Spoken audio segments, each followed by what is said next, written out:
I guess my first question is, when did the idea click for you for this film?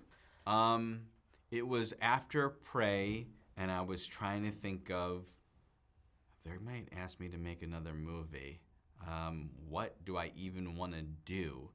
What hasn't been done? And there was the sentiment of like the Predator never wins. So there was this feeling of, okay, in the franchise, the thing that hasn't been done is the Predator has never won. Is that enough of an idea? And then that grew into, well, there's also a thing that science fiction hasn't done, which is we've never had the creature itself as the protagonist. So those were really the first steps, was just thinking of what hadn't been made yet, what should be made, you know? Speaking of that sort of shift, how did you work out sort of trying to get the audience on side with the Predator? It's really wanted to grab people in the opening minutes of the movie. I deeply admire someone I've worked with before, J.J. Abrams. I think he has incredible openings of movies, and certainly the first 10 minutes of his first Star Trek movie is gold standard for me of movie openings, and I cry every single time I see it. And even Super 8, the first 2 shots of Super 8 belong on a wall in a museum. They're brilliant. So really felt like that was a great guiding principle of like really emotionally charged opening minutes to get you on his side and be rooting for what he needs to pull off. Yeah. Fans are picking up on the alien links in this. How connected are these worlds really, and where do you see that crossover sort of going?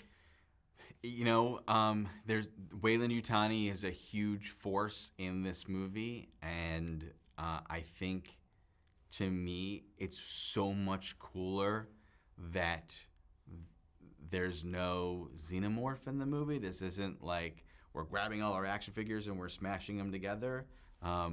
It's so much more elegant that it's like just this little thing from that movie and from that franchise, and it's in this one now. So there's more of a universe out there that these exist in, but it's not like shoving them all together and saying, and look at the giant thing. It's, you know, doing it in a more tasteful way.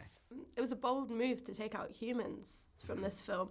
What did that open up for you as a storyteller, do you think? I think anytime, and this is sort of how science fiction works, like anytime we take things out of context and force you to look at it from a different perspective, it's like, you know, why can you, when your friend is going through something, you can tell them immediately, they're with a guy or a girl, like going through relationship trauma. It's like, don't you understand? You're making a mistake. You can see it so clearly when it's someone else, but when it's you, we have such a hard time when we're inside it all.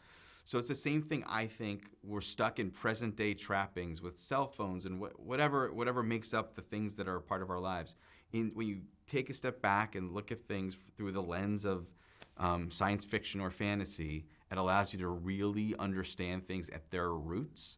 And so a story with a monster and a robot gets to be deeply emotional and human feeling in a way that can be more affecting than if it were present day and with humans. Yeah. You said you wanted to make something the franchise sort of hadn't seen before. What was that new spark for you, do you feel like? I mean, it was very much creature, monster as protagonist. And then the pairing that, like in Star Wars, we see C-3PO on Chewbacca's back for, you know, a few minutes, and it's really fun, and it feels like, oh, what if that were the whole movie, you know? That was the engine behind something like this. What was the key to making Deck feel like a full character, not just like a creature this time? Giving him a very relatable, universally relatable emotional journey. And understanding a little bit of his culture and where he comes from, and of course that makes him a much more three-dimensional, realized character. Whereas, you know, I think I will say the franchise allows for this kind of thing, because even in the '87 Predator, it in that kind of movie, like a Freddy or Jason or Michael Myers, all those things are more like forces of nature, supernatural, scary things. And the Predator showed up with an intelligence and a code, and adorned in attire that spoke to a culture. So it felt like that was ripe to be taken advantage of and show just a little bit more. We didn't want to totally step on the mystery of what makes the character so cool, but show a little bit more of the culture as a way in for the audience to connect and go on the journey with. And why do you think, obviously it's nearly 40 years later, people are still so interested in Predator? I think some of it is what I just said of like, it was so different from the other things that we saw, entities that we saw in horror films, and as an alien creature, very different.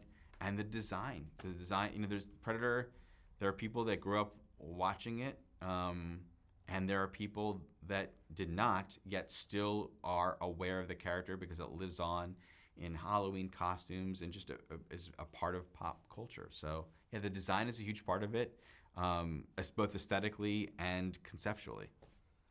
And what do you hope audiences feel walking out of the cinemas after this film?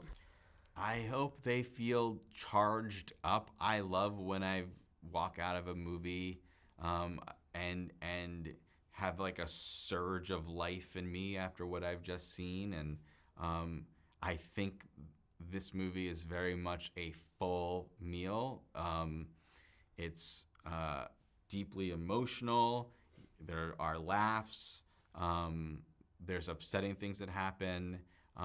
And there's an insane amount of action. So I truly hope people feel exhausted when they walk out. Yeah.